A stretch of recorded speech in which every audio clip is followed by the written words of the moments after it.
예수 더 알기 원하네. 크고도 넓은 은혜와 계속해 주신 사랑을 간절히 알기 원하네. 내 평생의 소원, 내 평생의 소원, 계속해 주신 사랑을 간절히 알기 원하네. 성령이 스승되셔서 진리를 가르치시고 거룩한 뜻을 깨달아 예수를 알게 하소서.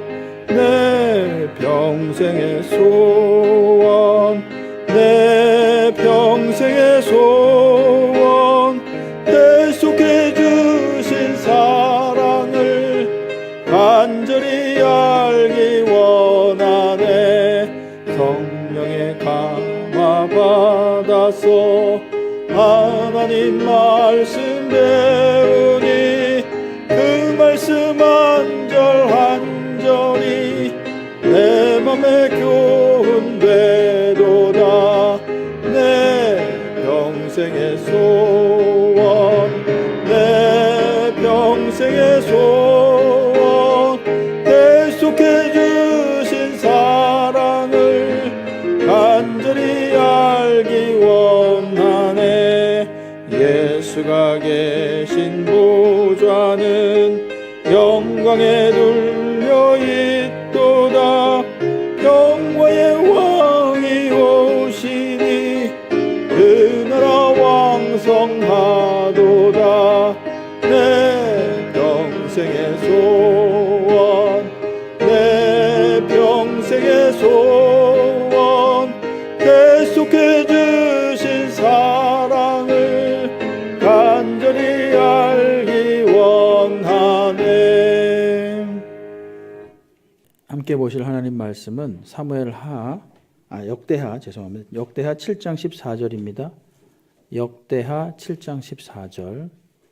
우리 다 찾으신 줄로 알고 함께 한 목소리로 같이 읽도록 하겠습니다. 한 절이니까 우리 같이 14절 같이 읽겠습니다. 내 이름으로 일컫는 내 백성이 그들의 악한 길에서 떠나 스스로 낮추고 기도하여 내 얼굴을 찾으면 내가 하늘에서 듣고 그들의 죄를 사하고 그들의 땅을 고칠지라. 아멘. 예, 지난 시간에 이어서 오늘은 역대상 22장부터 나가려고 합니다. 잠깐 기억을 떠올려 보시면 1장부터 9장까지는 제가 족보 이야기를 여러분하고 함께 나눴고 10장부터 이제 그 이야기 섹션이 시작이 되는데 10장의 사울의 죽음 이야기 잠깐 드렸었고요. 11, 12장에는 다윗이 등극하는 이야기, 13장에서 16장은 언약궤 이야기, 특별히 언약궤가 사라진 시대에 언약을 강조하는 그런 역대기 저자의 의도를 여기서 우리가 볼 수 있다고 말씀드렸었고 17장이 다윗 언약인데 같은 이야기가 다른 컨텍스트에 있다. 그 다음에 18장에서 20장은 다윗의 전쟁인데 다윗이 사방의 대적을 복속해서 쉽게 말해서 이제 조공을 받는 그런 나라가 되었을 때 평화가 오게 되고 평화라는 이름을 가진 솔로몬이 이제 성전을 건축할 수 있게 되는 거죠. 그래서 신명기 12장 10절의 말씀을 여러분에게 드렸었습니다. 그리고 21장은 다윗의 인구조사인데 다윗의 5점을 기록했단 말이에요. 예, 왜냐하면 여러분 밧세바 사건이 없습니다. 솔로몬이 배교한 사건이 역대기에는 없어요. 그런데 아주 독특하게 여러분 인구조사는 군대 수를 계수하는 거니까 다윗이 하나님을 의지하지 않은 행동입니다. 근데 역대기에 지금 인구 계수한 이야기가 들어가 있단 말이에요. 21장에. 이게 근데 왜 들어가 있다고 지난 시간에 말씀드렸었어요? 성전 건축하는 부지가 결정되는 사건이 다윗의 인구조사이기 때문에 여기 기록이 되었다라고 말씀드렸습니다. 특별히 22장 1절은 역대기 고유 본문입니다. 이 본문은 사무엘 열왕기에 없어요. 그래서 다윗이 이르되 이는 여호와 하나님의 성전이요 이는 이스라엘 번제단이라 하였더라 해서 22장 1절의 말씀 때문에 21장에 있는 다윗의 인구조사 사건이 기록이 된 겁니다. 그래서 지난 시간에도 소개를 드렸지만 다윗과 관련된 대부분의 사건이 성전 건축과 관련된 거 말고는 거의 기록되어 있지 않은 것이 역대기다 이렇게 말씀드렸어요. 오늘 22장에서 29장도 마찬가지입니다. 여러분 지난 시간에 그 10장부터 사울의 죽음부터 11장부터 29장이 전부 다 다윗에 대한 이야기인데 성전 관련된 이야기입니다. 그래서 22장부터 29장을 전체적으로 큰 틀로 이렇게 하나로 묶을 수가 있는데 오늘 이제 22장 보시면 다윗이 백성들을 소집해서 솔로몬과 백성들에게 성전을 건축하라고 연설을 합니다. 그리고 물자를 모으고 솔로몬을 도울 것을 지시하고요.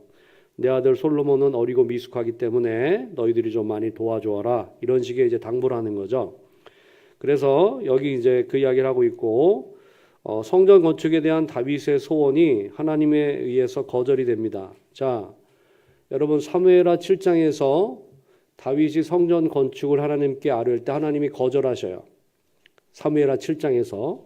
근데 이유를 말하지 않습니다. 왜 하나님이 거절하셨는지. 그 이유는 역대상 22장하고 22장 8절하고 역대상 28장 3절에 딱 두 번 나와요. 전쟁의 사람이기 때문에 너가 피를 많이 흘려서 너는 성전을 건축할 수 없다. 너의 아들이 성전을 건축할 거다. 그래서 사무엘하 7장에 있는 다윗이 왜 성전 건축하는 것을 하나님이 거절하셨는지에 대한 답변이 역대기에 답이 있는 겁니다. 그래서 역대상 22장하고 28장에 한 번씩 나온단 말이에요. 그래서 지금 그 이야기고 너의 아들이 결정할 성전을 건축할 거다. 자, 이거 약간 연상하시면 돼요. 지난번에 말씀드렸던 거. 다윗의 역할은 무엇입니까? 전쟁의 사람으로 샬롬을 가져오는 거예요.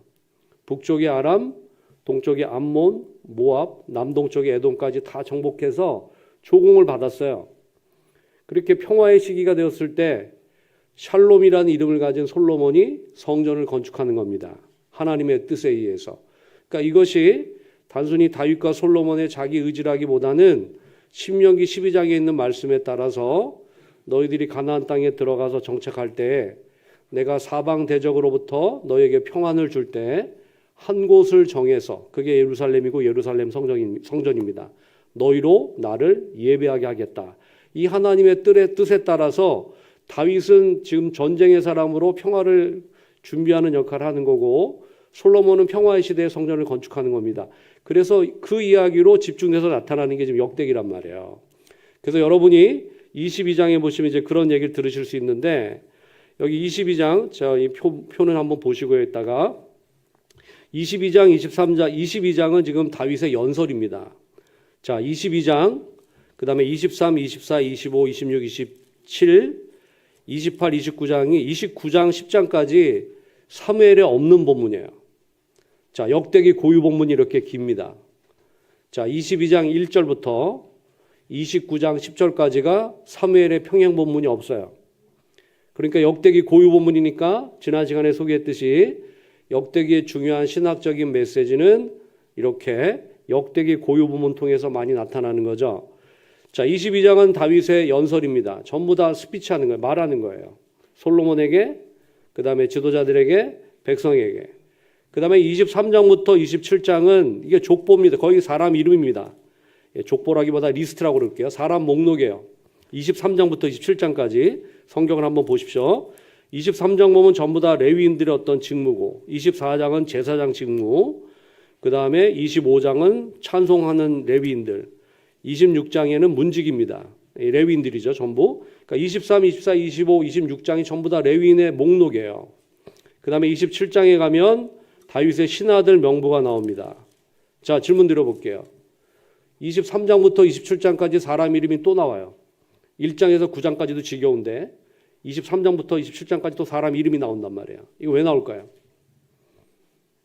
예, 왜 여기를 기록했을까요? 역대기에.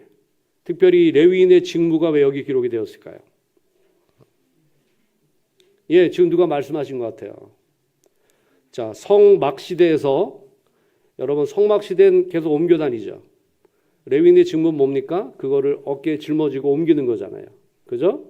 레위의 세 아들인 게르손과 그 다음에 고핫, 무라리 이 세 아들이 다 나눠서 집니다.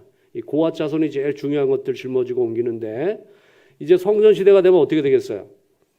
모든 것이 고정식이죠. 이제 그거 지고 옮기지 않아도 된단 말이야. 그럼 레위인의 직무가 바뀌어야 되겠죠. 그죠? 성막에서 성전 시대가 되면 레위인의 직무가 바뀌어야 됩니다. 그 조직을 만든 사람이 다윗이라는 거예요. 그래서 23, 24, 25, 26장에 이렇게 레위인의 직무를 규정하는 겁니다. 문지기라는 직무도 생긴 거예요. 이 게이트 키퍼라고 그러죠. 성전문 지켜야죠. 아무나 들락하지 못하게. 자, 그런데 이게 다윗이 자기 마음대로 해서 이렇게 조직을 한 게 아니라 여러분 잠깐 같이 한번 보실게요. 28장 역대상 28장 12절로 가보세요. 12절로 가보시면 또 그가 영감으로 받은 모든 것 여호와의 성전의 뜰과 사면의 모든 방과 하나님의 성전 곳간과 성물 곳간에 설계도를 주고 자 다윗이 솔로몬에게 지금 설계도를 주었다는 얘기입니다. 성전 설계도를. 자 그리고 19절 다시 한번 가보세요. 다윗이 이르되 여호와의 손이 내게 임하여 이 모든 일의 설계를 그려 나에게 알려주셨느니라. 자 여러분 성전을 짓는 이런 기본적인 어떤 규칙들 하나님께서 다윗에게 설계도를 주셨다.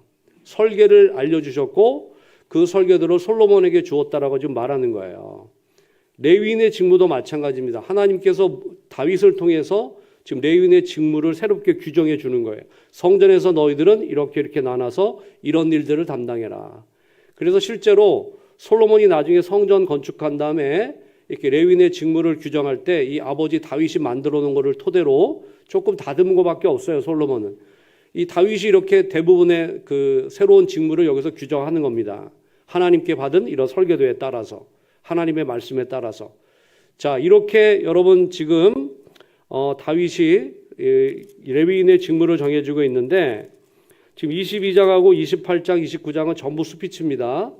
그래서 사실은 23장에서 27장까지 괄호를 치시고 22, 28, 29장은 연결되어 있어요. 22장은 다윗이 개인적으로 솔로몬하고 지도자들하고 백성들에게 이제 성전을 건축하라고 격려하는 이야기라면 28, 29장은 공적으로 오피셜리 공적으로 이제 백성들에게 솔로몬에게 그다음에 지도자들에게 성전 건축하라고 격려하는 이야기입니다. 전부 그 얘기밖에 없어요. 그리고 다윗이 정말 힘에 지나도록 많은 물자를 내가 모집했다. 모았다 이렇게 얘기합니다. 성전 건축하기 위한 여러 가지 물자를 내가 모았다. 정말 많이 모았다. 그런 얘기하고 있는 것이 이 뒷부분이란 말이야. 자, 그러면 여러분 성경 한 군데 더 보실게요. 여기 이제 격려하는 대목인데요. 22장 잠깐 가보시죠. 22장, 28, 29장은 같이 보셔야 되니까. 22장 보시면은 자 22장 8절입니다. 자 다윗을 거절하신 이유가 여기 나와요. 여호와의 말씀이 내게 임하여 이르시되 너는 피를 심히 많이 흘렸고 크게 전쟁하였느니라. 너가 내 앞에서 땅에 피를 많이 흘렸은즉 내 이름을 위하여 성전을 건축하지 못하리라. 여기 지금 22장 8절에 한번 나오고 그 다음에 28장 3절에 한번 또 나옵니다. 하나님이 내게 이르시되 28장 3절입니다. 너는 전쟁을 많이 한 사람이라 피를 많이 흘렸으니 내 이름을 위하여 성전을 건축하지 못하리라. 이 두 번의 언급 때문에 다윗은 성전을 건축하지 못하고 다윗의 아들인 솔로몬에게 성전이 건축하게 되는 겁니다. 자, 요거 관련해서 하나 좀 말씀드리고 싶어요. 여러분이 하시는 기도 우리의 자녀들 때 성취될 수 있다는 거. 요 예가 바로 요겁니다. 다윗이 성전 건축을 위해서 저를 열심히 하나님께 구했지만은 하나님이 거절하셨어요. 너는 성전 건축하기에 적합한 사람이 아니다. 대신에 너의 아들을 통해서 내가 성전을 건축할 거야. 여러분 부모의 기도가 이렇게 자식 때 이루어질 수 있는 좋은 예가 바로 여기 있는 거죠. 그래서 솔로몬이 성전을 건축하는 겁니다. 여러분의 기도가 사라지는 게 아니라는 거예요. 이런 것들 잘 한번 생각해 보시면 도움이 되실 겁니다. 자, 다시 22장으로 가보시면 제가 이제 성경을 조금 빠르게 살펴볼 때 한번 눈으로 따라 보세요. 자, 22장 3절에 보면 다윗이 또 문짝 못과 거멀못을 쓸 철을 많이 준비하고 또 무게를 달 수 없을 만큼 심히 많이 놋을 준비하고 또 백향목을 무수히 준비하고 자 준비하다가 벌써 3번 나왔어요. 그 다음에 5절 내려가시면 5절 하반절에 내가 이제 그것을 위하여 준비하리라고 다윗이 죽기 전에 많이 준비하였더라. 준비하다는 말이 한 5번 나옵니다. 내가 준비했다. 성전 건축 준비를 이렇게 한 거죠.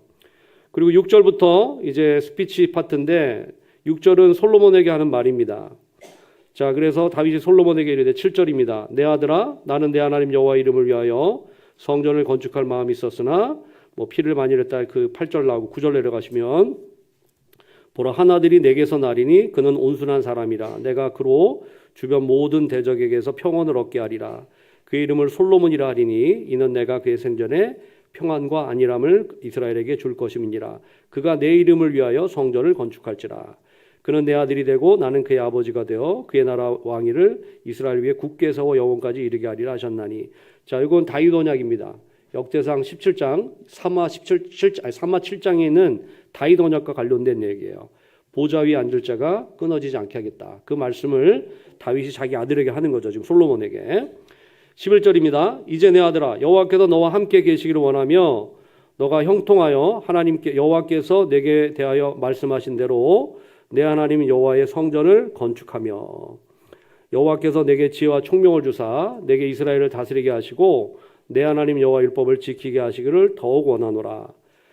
이러면서 쭉 얘기하는 거죠. 그리고 13절 보세요. 그때 내가 만일 여호와께서 모세를 통하여 이스라엘에게 명령하신 모든 규례와 법도를 삼가 행하면 형통하리니 강하고 담대하라. 두려워하지 말고 놀라지 말지어다. 내가 환난 중에 여호와의 성전을 위하여 금 10만 달란트, 은 100만 달란트와 녹과 철을 그 무게를 달 수 없을 만큼 심히 많이 준비하였고 제목과 돌을 준비하였으나 너는 더할 것이며 그러면서 하나님이 너와 함께 계실 줄이다. 16절에 그렇게 말하는 거죠. 그리고 17절에는 방백들에게 솔로몬 도우라고 말하는 거예요. 하나님이 함께 계시니 이제 일어나 성전을 건축하라. 19절 내려가서 보시면 너희 하나님 여호와를 구하라. 그리고 일어나서 여호와 하나님의 성전을 건축하고 여호와의 언약궤와 하나님의 성전의 기물을 가져다가 여호와의 이름을 위하여 건축한 성전에 드리게 하라 하였더라. 자, 이렇게 지금 개인적인 어떤 그 권고의 말을 하고 있습니다. 자, 11절 잠깐 먼저 보시고 넘어갈게요. 28장 9장 넘어가기 전에 함께 계시기를 원하며 형통한 자가 되어 형통하여 이루기를 원하노라. 여러분, 성경적인 형통의 개념은 하나님이 함께 하시는 것을 성경은 항상 형통하다고 합니다. 일이 잘 풀리는 게 형통이 아니라 하나님이 함께 하는 걸 성경은 형통하다고 말한단 말이에요. 자, 요거 한번 잠깐 예를 들어드리고 넘어갈게요. 창세기 39장 가보세요. 창세기 39장. 요셉 이야기인데 여기 함께와 형통이 얼마나 많이 나오는지 그 예를 잠깐 보여드리려고 합니다. 창세기 39장 가보세요. 자, 보디발의 집에 팔려갔을 때부터 보시면 제가 그 부분만 읽어드릴게요. 2절입니다. 39장 2절.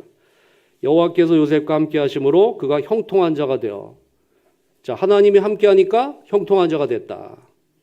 그 다음에 3절도 보세요. 그의 주인 보디발이죠. 여호와께서 그와 함께 하심을 보았고 여호와께서 그의 범사에 형통케 하심을 보았더라. 함께 하심과 형통하심이 연결되어 있습니다. 2번 나왔죠? 자, 오른쪽 쭉 내려서 21절로 가보세요. 여호와께서 요셉과 함께 하시고 그에게 인자를 더하사 간수장에게 은혜를 받게 하심에 쭉 한 다음에 23절 보시면 여호와께서 요셉과 함께 하심이라. 여호와께서 그를 범사에 형통케 하셨더라. 하나님이 함께하는 것을 성경은 형통하다고 말합니다. 그 예가 이 요셉 같은 경우죠. 여러분, 종살이로 팔려갔잖아요. 보디발의 집에. 그리고 감옥에 이제 죄인이 돼서 들어간 건데 인간적으로 볼 땐 아무것도 형통해 보이지 않아요. 그런데 성경은 하나님이 저와 함께 하심에 저와 형통하였다. 이렇게 분명히 표현한단 말이에요. 그래서 성경적인 개념은 하나님이 함께 하는 것을 형통하다. 여러분, 하나님 함께 하시는 그런 성도들 되시기를 바랍니다. 자, 다시 22장으로 돌아가셔서 13절 잠깐 보시면 강하고 담대하라. 자, 하나님이 지금 명령하신 규례를 삼가 행하면 형통하리니 강하고 담대하여 두려워하지 말며 놀라지 말라. 자, 이거 어디서 많이 보신 말씀일까요? 강하고 담대하라. 두려워하지 말고 놀라지 말라. 예, 이거 저 여호수아서하고 신명기에 나오는 거죠. 제가 뒤에 적어놨어요.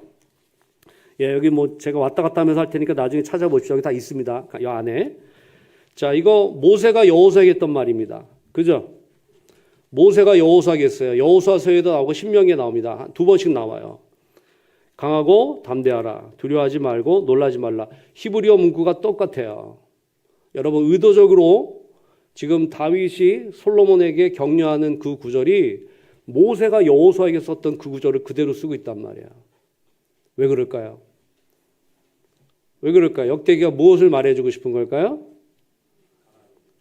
예, 하나님의 백성이 어떤 역사를 말하면 재진술하면서 원래부터 여러분 예배 공동체였다. 이런 것을 지금 우리에게 알려주는 겁니다. 자, 무슨 얘기냐? 지금 다윗이 하는 역할이요. 옛날에 모세가 했던 역할하고 똑같아요. 모세가 성막 지을 때 했던 역할을 지금 다윗이 성전 지을 때 그 역할을 하고 있습니다. 그래서 성막 예배의 제도를 알려준 게 누구예요? 모세죠. 여러분 출애굽기에 보면 성막을 건축할 때 모세가 어떻게 합니까? 하나님께서 보여주신 식양대로, 양식대로 성막 건축하죠. 근데 다윗은 지금 어떻게 하나님이 보여주신 설계도대로 성전을 건축하라고 솔로몬에게 격려하고 있잖아요. 재밌는 게 여러분 히브리어 단어 이게 똑같습니다. 식양이라는 단어와 설계도가 히브리어 단어 같은 단어예요. 예, 이게 타브니트라는 단어로 같은 단어입니다. 모세가 하나님께 받은 양식, 식양과 다윗이 하나님께 받은 성전에 대한 설계도가 같은 단어예요. 성막 예배하고 성전 예배를 지금 연결하고 있는 거예요. 성막 예배 전통과 솔로몬 성전에서 드리는 예배 전통을 연결하는 거예요. 왜 이게 필요하냐? 포로기 유다 공동체는 예배 공동체라는 걸 강조하기 위해서. 다윗 계열의 왕도 없고 나라도 잃어버렸고 페르시아 제국이 한 지방이 됐지만 여러분 경기도 같은 지방이 되어버렸어요. 유다도. 하지만 제2성전에서 예배가 시작됐기 때문에 이스라엘 백성의 역사, 남유다의 역사는 단순히 70년의 이런 포로 생활 돌아와서 끊어진 게 아니라 시초부터 예배 공동체였고 성막의 예배 전통이 있었고 솔로몬 성전의 예배 전통이 있었고 그 다음에 제2성전에서 예배가 드려지고 있고 그래서 우리는 예배 공동체로의 역사는 한 번도 끊어진 적이 없다. 이런 것들을 강조하기 위해서 의도적으로 역대기 저자는 성전 건축과 관련된 다윗과 솔로몬의 이야기에 모세와 여호수아의 관계 속에서 이루어졌던 그 구절을 그대로 갖고 와서 쓰고 있는 겁니다. 그래서 성막 예배 전통이 즉 성전 예배 전통으로 이렇게 쉽게 말해서 연속성 있는 걸 보여주는 거죠. 그래서 이렇게 모세가 여호수아에게 했던 말을 그대로 쓰고 있는 거예요. 자, 여러분한테 이렇게 얘기 드려볼게요. 모세는 율법을 대표합니다. 그렇죠? 모세 역할은 어떤 역할이에요? 가나안 땅 앞까지 인도하는 거죠. 예, 하나님이 너는 나의 거룩함을 드러내지 못했기 때문에 반석을 때렸기 때문에 넌 들어가지 못할 거야. 하나님 들어가게 해주세요. 안 된다. 몇 번 얘기하세요. 여러분 모세가 이 소원을 언제 이룰까요? 이 소원이 이루어집니다. 언제 이룰까요? 이 소원을. 변화산상에서. 신약에서 변화산상 예수님과 함께 쓰잖아요. 그때 가나안 땅 밟아보는 거예요. 모세도. 자기 평생에 그렇게 가보고 싶었던 가나안 땅을 신약에서 밟아본다고요. 변화산상에서 예수님 만날 때. 여러분 모세의 역할은 율법을 대표하니까 가나안 앞까지 인도하는 거예요. 여호수아는 여러분 뜻이 뭐냐면 그게 예수님하고 같은 뜻입니다. 그러니까 예수라는 이름을 가진 여호수아가 가나안 땅을 데리고 들어가는 거예요. 굉장히 일치되죠. 율법은 몽아 선생에 대해서 예수님 앞으로 인도하고 예수님이 우리를 구원하는 거잖아요. 마찬가지로 율법을 대표하는 모세가 지금 이렇게 가나안 앞까지 인도하고 예수라는 이름을 가진 여호수아가 가나안 땅으로 데리고 들어가는 겁니다. 이런 관계 속에서 지금 다윗과 솔로몬은 이 성전 건축으로 연결되어 있는 거예요. 두 사람을 분리하기가 어려워요. 왜 분리하기 어렵냐면 다윗은 성전 건축 준비자로서 계속 이렇게 그려내고 있고 그 다음에 솔로몬은 성전 건축자로 그려내고 있기 때문에 둘을 분리하기가 굉장히 어렵습니다. 그래서 의도적으로 다윗과 솔로몬을 같이 소개하고 있는 것이 역대기예요. 그래서 이름이 같이 나옵니다. 이 사무엘하고 열왕기하고 다르게 이름이 같이 나와요. 다윗과 솔로몬이. 굳이 솔로몬 언급을 안 해도 되는데 이런 식으로 둘이 같이 나오는 경우가 많은데 이런 것들이 이제 본문의 특징인 거죠. 자, 어쨌든 지금 이렇게 다윗이 솔로몬에게 했던 말이 모세가 여호수아에게 했던 말과 굉장히 비슷하다. 그래서 성막의 예배 전통과 지금 성전의 예배 전통을 연결하고 있다. 이 부분만 일단 기억하시고, 자, 28장 한번 넘어가서 보실게요. 자, 28장 넘어가서 보시면 여기도 지금 이제 먼저 지도자들, 자, 28장 1절 보시면 다윗이 이스라엘 모든 고관들, 곧 각 지파의 어른과 왕을 섬기는 반장들과 천부장들과 백부장들과 및 왕과 왕자의 모든 소유와 가축의 감독과 내시와 장사와 모든 용사를 예루살렘에 소집하고 이렇게 다 모아놓는 거죠. 그러면서 이제 나의 형제들아 나의 백성아 내 말을 들으라 해서 건축에 대한 이야기를 하는 거죠. 하나님의 성전을 열심으로 건축해라. 그리고 솔로몬은 아직 어리고 약하지만 너희들이 도와주라고 말하는 거고, 이제 9절에 가서 이제 솔로몬에게 다시 한번 얘기합니다. 솔로몬에게 다시금 격려하는 거죠. 9절 내려가서 보십시오. 내 아들 솔로몬아, 너는 내 아버지 하나님을 알고 온전한 마음과 기쁜 뜻으로 섬길지어다.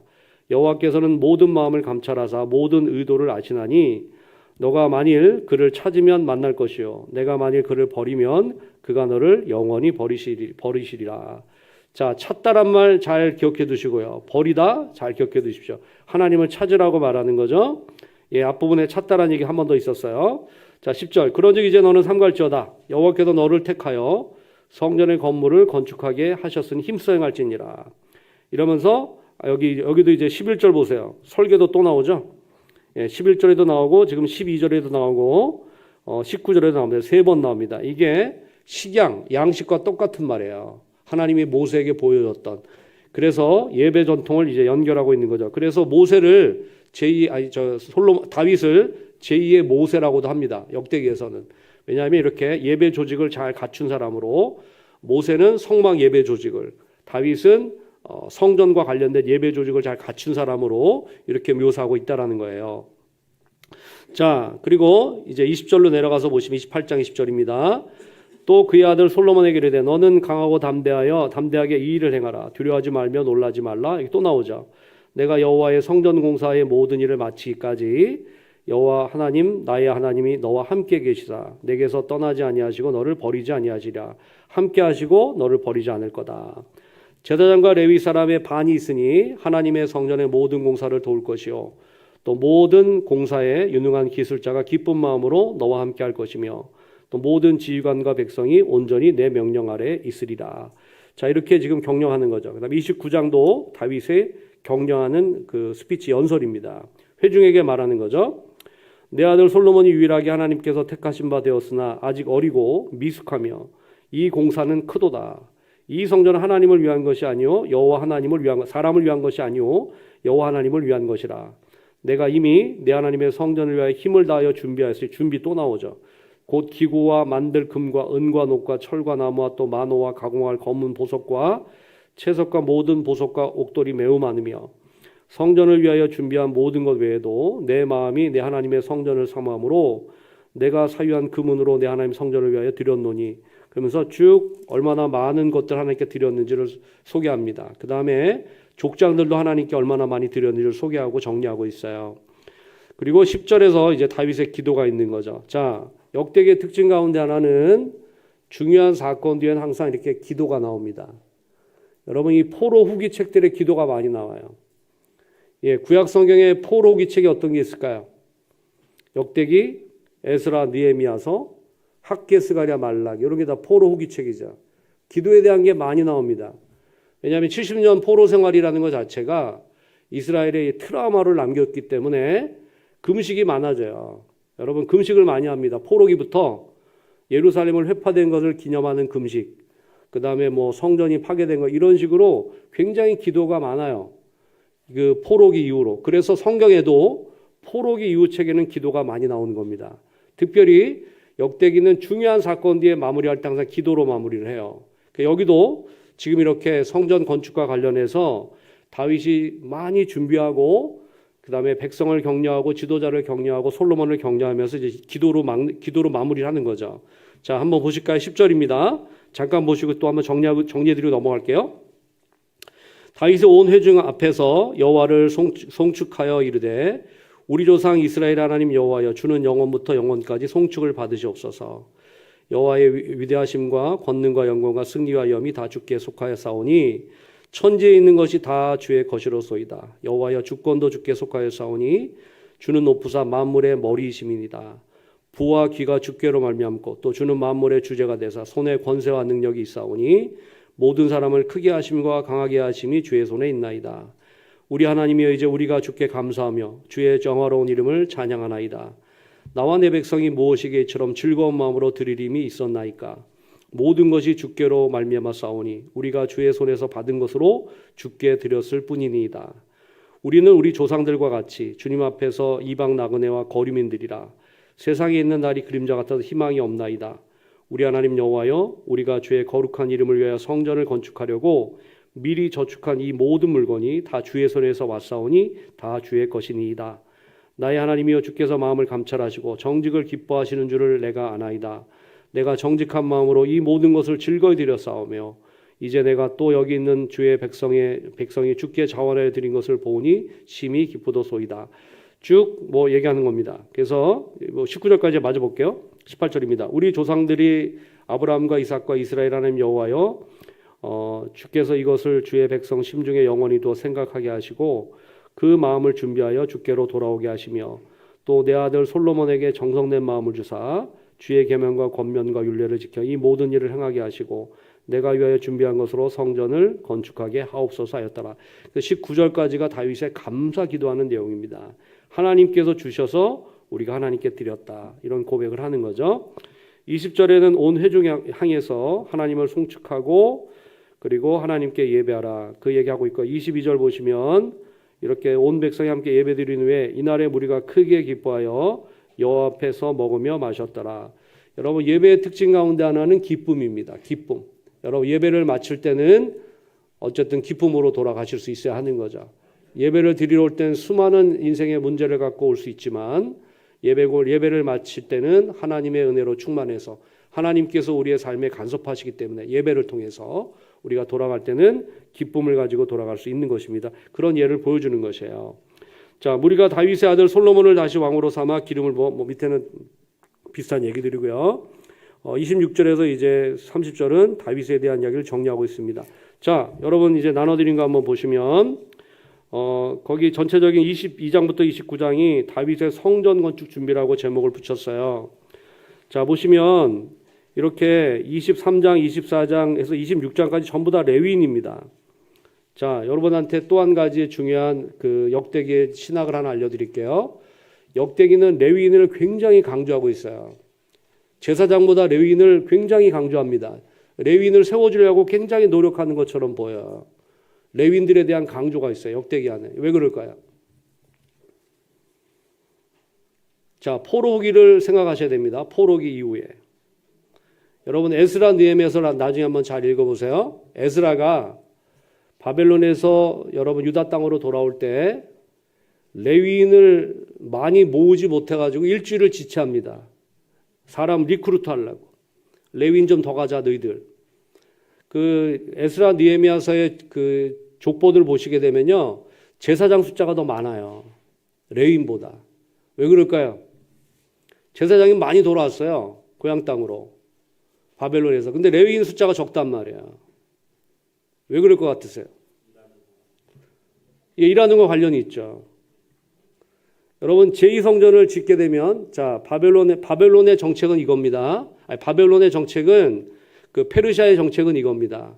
페르시아에는 종교 관용 정책을 써요. 자 539년 BC 539년에 바벨론이 페르시아한테 망하기 페르시아가 지금 이란이에요. 페르시아한테 망하는데 종교 관용 정책을 써서 모든 바벨론에 있는 포로들은 너네 나라로 돌아가라. 그리고 너네 신전을 짓고 너의 신들에게 예배해라. 단 조건은 페르시아의 번영, 페르시아의 왕실을 위해서 기도하라. 이게 조건이에요. 근데 이게 하나님 역사하신 거죠. 그래서 이 종교 관용 정책의 연장선에서 지금 이제 유다 사람들도 고향으로 돌아오는 겁니다. 그래서 제2성전이 세워지는 거거든요. 자, 여러분 제2성전이 세워지는데 자, 포로를 잡혀가던 사람들이 돌아오면 분배받은 땅이 있으니까 시세말로 여러분 뭡니까? 집무서 찾아가지고 내 땅에 와서 살 수 있죠. 자기 분배받은 땅이 있으니까 조상 대대로 함부로 팔고 사지 않는 땅이 있으니까 거주할 때가 있어요. 제사장은 돌아와서 여러분 제2성전 세워지면 대접받죠. 유일하게 대접받을 수 있는 게 제사장이죠. 왕도 없고 여러분 페르시아 관료들 말고는 제사장이 제일 존경받는 위치잖아요. 그 페르시아 맥락에서는. 근데 레위인은 어때요? 원래부터 분배받은 땅도 없죠. 거주지도 불분명하고 먹고 살기도 힘든 거야. 생각해 보면. 그 70년 동안 바벨론에 살았기 때문에 또 어느 정도 삶의 터전이 거기 생겼어요. 이거를 다 두고 온다는 것은 이거 대단한 믿음의 도전이죠. 여러분 바벨론 포로들이 다 돌아온 게 아닙니다. 한 30%에서 40% 정도 돌아온 것으로 제가 기억을 해요. 나머지는 남았단 말이에요. 바벨론 포로 공동체로. 여러분 그래서 레위 숫자가 적은 겁니다. 그래서 에스라 느헤미야서 보면요. 제사장이 더 많아요. 돌아온 숫자가 레위인보다. 여러분 계수해 보세요. 한번 나중에 성경 읽다가. 그러면 이런 것들이 지금 포로기 맥락에 있기 때문에 역대기에 이렇게 레위인에 대한 강조가 있고 그들을 자꾸 세워주려고 하는 그런 모습들이 있어요. 왜냐하면 이들이 없이는 예배가 잘 드려질 수 없기 때문에 제사장만 많아서 예배 드려지는 건 아니잖아요. 그 레위인들이 있어야 되는 거죠. 그 성전 봉사하는 사람들, 뭐 성가대도 있어야 되고 문지기도 있어야 되고 뭐 제사장을 도와주는 사람도 있어야 되고 그래서 이 레위인에 대한 강조가 있어요. 그래서 여기도 보시면 지금 이렇게 23, 24, 25, 26장 굉장히 신경 써서 지금 레위인의 목록을 만들고 있다라는 거예요. 이것만 봐도 굉장히 강조되어 있는 거죠. 다윗의 신하들은 24장에 한 장 나오는데 레위인만 지금 3장이 나온단 말이에요. 3장, 4장. 이 명부가. 이게 예배와 관련해서 중요한 역할을 레위인들이 해야 되기 때문에 다윗이 그걸 알고 이렇게 좀 조직을 하는 거죠. 자, 그 다음 페이지 보시면 성전 건축은 역대기에 신학적으로 가장 중요하다. 약속의 땅에서 이스라엘 역사상 가장 중요한 유일한 사건으로 성전 건축을 역대기는 말하고 있습니다. 성전은 분열되고 흩어져 있는 이스라엘 백성의 연합을 위한 중심점을 제공하고 있고 역대기 저자에게 있어서 성전은 하나님의 구속적인 임재와 이스라엘, 남북 이스라엘의 단결을 상징합니다. 하나가 되는 온 이스라엘을 만들 수 있는 구심점이 되는 게 하나님을 예배하고 섬기는 성전이 되는 거죠. 역대기 저자는 그의 청중들을 성전에서의 하나님의 은혜로운 임재와 그것으로 가능하게 된 연합으로 부르고 있는 것입니다.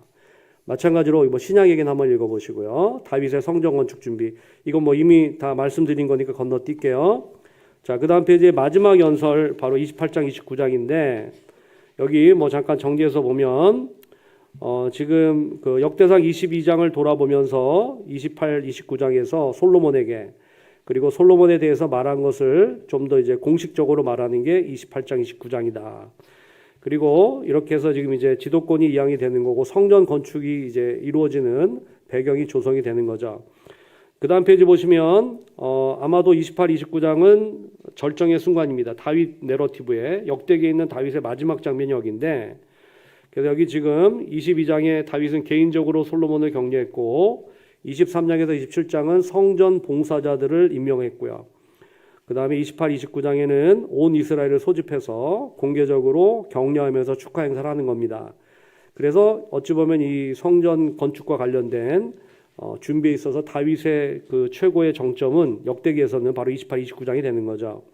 자, 그리고 기도는 왕국과 온 땅이 여호와께 속해 있다는 것을 인정하고 있고 이스라엘 백성에게 베풀어 주신 은혜와 백성들을 위해 세상에서의 역동적인 활동에 대해서 하나님께 감사를 드리고 있습니다. 그래서 여기 지금 기도에 대한 이야기 쭉 보시면 될 것 같고서 다윗은 예배 기도를 통해 그의 백성에게 호소하고 역대기는 다윗의 기도를 축복으로 묘사하고 있습니다. 자, 이렇게 지금 해서 끝나는 것이 29장이란 말이에요. 자, 그럼 잠깐 머리를 들어보십시오. 10장부터 29장이 다윗에 대한 이야기였고 10장은 사울의 죽음으로 시작했어요. 11장부터 지금 29장 딱 보시면 전부 다 뭐와 관련되어 있냐면 성전 건축 준비와 관련된 이야기밖에 없습니다. 다른 이야기들은 이미 포로기 유다 공동체가 다 알고 있어요. 밧세바 사건도 알고 있고 우리가 왜 망했는지도 알고 있고 지금 중요한 건 이 포로기 유다 공동체가 다시 하나님의 언약 백성으로 세워지는 겁니다. 다시 하나님께서 우리에게 은혜를 주셔서 다윗과 솔로몬 시대 같은 번영의 시대로 가야 된다. 그러기 위해서 어떻게 해야 되냐? 하나님께서 이런 말씀을 주셔서 다시금 하나님을 찾고 구하는 예배에 너희들이 헌신해라. 이런 식의 메시지를 이제 남유다 역사를 해석해서 주고 있는 거죠. 그래서 다 여기에 포커스가 있는 겁니다. 다윗의 오점이 하나도 기록되어 있지 않아요. 솔로몬도 마찬가지. 그러니까 지금 성전을 건축한 준비하는 것과 이제 좀 이따 대하 1장에서 9장까지 솔로몬이 성전 건축한 이야기도 보시면 전부 다 이거를 하나님을 찾은 행동으로 보는 겁니다. 하나님을 찾고 구하는 행동으로 보는 거고 이거를 예배드리는 행동처럼 이제 이해를 하는 거죠. 그래서 다윗과 솔로몬을 굉장히 이상적으로 묘사하고 있어요. 하나님을 찾고 구한 왕으로. 그래서 이걸 기준으로 이제 뒤에 이제 그 유다 왕들을 소개하는 건데, 자, 솔로몬 쪽 한번 같이 보시죠. 제가 열왕기하고 좀 비교를 좀 해드릴게요. 자, 열왕기는 열왕기상 1장부터 11장까지입니다. 그리고 11장에 솔로몬이 배교로 가죠. 자, 열왕기상 먼저 잠깐 보실게요. 그리고 제가 역대기로 솔로몬을 좀 오늘 좀 비교를 해드릴게요. 왜냐하면 역대기 자체는 사무엘 열왕기를 너무나 잘 알고 있는 사람들에게 쓴 책이에요. 그 사무엘 열왕기를 이미 잘 알고 있기 때문에 역대기는 필요 없는 얘기 안 하는 겁니다. 자, 왕상 1장으로 가보세요. 1장으로 가보시면 자, 1, 2장이 아도니아 쿠데타 얘기 있죠. 아도니아 쿠데타 얘기가 여기 없습니다. 역대기 없어요. 자, 3장부터 나와요. 자, 3장에 이제 그 솔로몬이 기브온 산당으로 가는 이야기가 나옵니다. 기브온 산당 가는데 3장 1절 한번 보세요. 자, 열왕기를 먼저 설명을 드릴게요. 솔로몬이 애굽의 왕 바로와 더불어 혼인 관계를 맺어 그의 딸을 맞이하고 다윗성에 데려다가 두고 자기 왕궁과 여호와의 성전과 예루살렘 주위의 성의 공사가 끝나기를 기다리니라. 그리고 3장 3절 보시면 솔로몬이 여호와를 사랑하고 그의 아버지 다윗의 법도를 행하였으나 산당에서 제사하며 분향하였더라. 자, 애굽의 딸 바로의 딸을 아내로 맞이한 것은 정치적으로는 좋은 선택이었는지 모르죠. 당시대 가장 강한 나라가 애굽이니까. 여러분, 이스라엘이 명실상부하게 솔로몬 시대에는 애굽과 어깨를 나란히 할 만한 나라가 됐다는 뜻이에요. 그래서 바로의 딸을 아내를 맞이하는 건데 이게 성경적으로는 어떻습니까? 신명기 7장 1절에서 3절의 말씀에 따르면 이거는 죄란 말이에요. 이방 여인과 혼인하지 말라고 돼 있어요. 신명기 7장 1절 3절 나중에 한번 읽어보세요. 근데 지금 애굽의 바로의 딸을 아내로 취했단 말이에요. 자, 무슨 얘기 드리려고 하냐? 열왕기에 갑자기 11장에 가서 솔로몬이 배교로 가는 게 아니라 솔로몬의 통치 시작부터 좋지 않은 조짐이 하나씩 있더라 이 얘기예요. 이 좋지 않은 조짐의 첫 번째가 이 3장 1절입니다. 솔로몬이 애굽의 딸 바로의 딸을 아내로 애굽의 바로의 딸을 아내로 맞이했다. 이게 좋지 않은 조짐의 첫 번째란 말이야. 여러분, 제가 왜 이런 얘기를 먼저 드리냐면 솔로몬이 배교로 가는 게 어느 날 갑자기 땅 터지는 게 아니라 뭔가 사인이 계속 주어지는데 그거 무시하고 가다가 벌어진단 말이에요.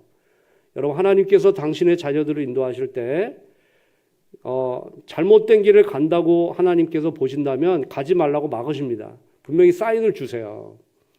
근데 저와 여러분들이 가끔 그런 사인 무시하고 계속 간단 말이죠. 그럴 때 넘어지는 일이 벌어지는 거거든요.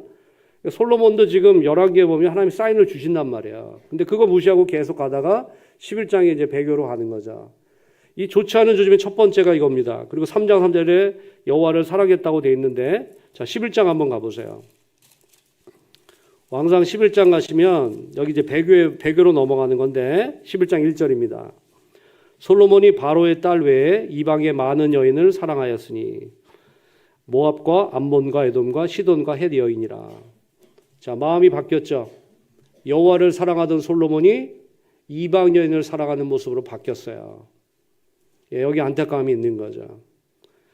자, 3장으로 다시 잠깐 가보시면 3장에서 지금 구하는 게 뭐냐면 3장 9절에 여기 지금 보시면 누가 이 많은 백성을 재판할 수 있사오리까?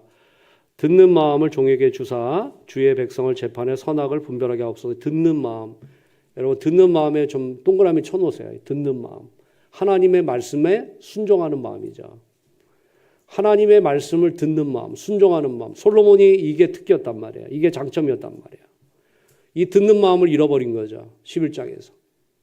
여기 안타까움이 있는 겁니다. 하나님께 듣는 그 마음을 도대체 솔로몬이 어떻게 잊어버렸나.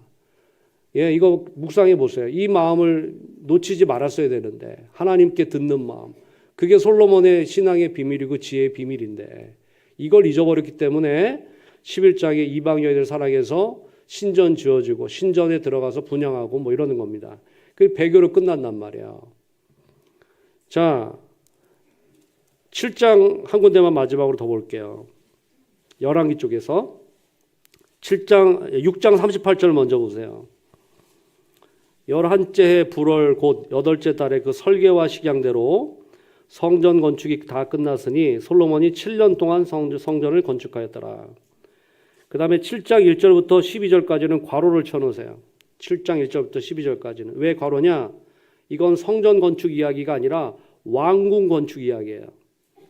여러분 지금 그 열왕기상 6장부터는 5장부터는 성전 건축 이야기거든요. 5, 6, 7, 8장까지. 예, 5장부터 8장까지가 성전 건축 이야기인데 7장 1절에서 12절까지 지금 왕궁 이야기가 들어가 있단 말이에요. 왕궁 건축 이야기가. 7장 1절 보세요.